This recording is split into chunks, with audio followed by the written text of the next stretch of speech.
Gəncədə qərb bölgəsini əsasən benzin və dizellə təmin edən neft bazanın fəaliyyətinin dayanması ciddi problemlərə yol açıb. Qurumun bir çox işçiləri ilə yanaşı kiçik yanacaq doldurma məntəqələrinin əməkdaşları və digər şəxslər işsiz qalıb. Şikayətçilər aidiyyatı qurumlardan köməklik istəyir. Əgər Gəncə neft bazası açılarsa, onların işsizlik problemi də həllini tapmış olacaq.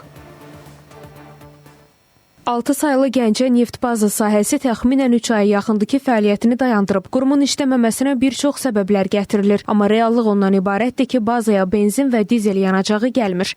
Problemin əsas səbəblərindən biri kimi 6 saylı Gəncə neft baza sahəsinin təmirə dayandığı göstərilir. Lakin təmirin nə zaman bitəcəyi ilə bağlı heç bir məlumat verilmir. Nəticə itibarilə yaranan vəziyyət 3 aya yaxındır ki, davam edir.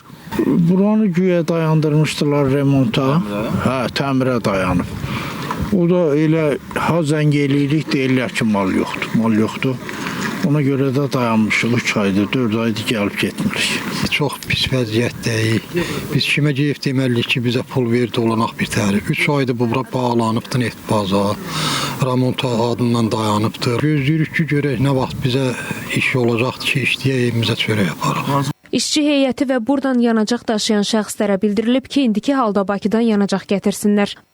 İndi Bakıdan gedib gətirir. Bütün maşınların qırığından heç gedib gəlmək nədir onadır, xeyir eləmir.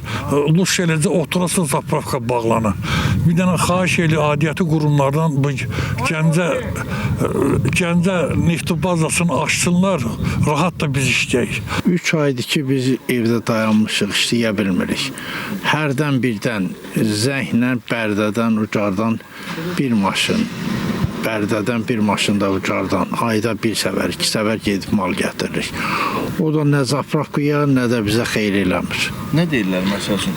Ben buradan 10 ton 100 benzin aparanda, bir dizel benzin aparanda 180 manat ödəyirəm.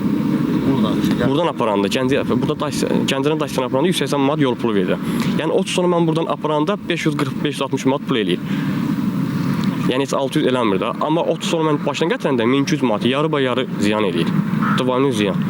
Məsələ ilə bağlı Sokar Petroleum Qapalı Səhmdar Cəmiyyətindən bildirildi ki, onlara məxsus Gəncə neft bazası sahəsində sentyabr ayından etibarən təmir işlərinə başlanılıb və bu məqsədlə obyektin fəaliyyəti müvəqqəti dayandırılıb. Təmir işləri başa çatdıqdan sonra Gəncə neft bazı sahəsinin fəaliyyəti bərpa ediləcək. İlham Məmmədov, Fidan Səfər, Spayız xəbər, Gəncə.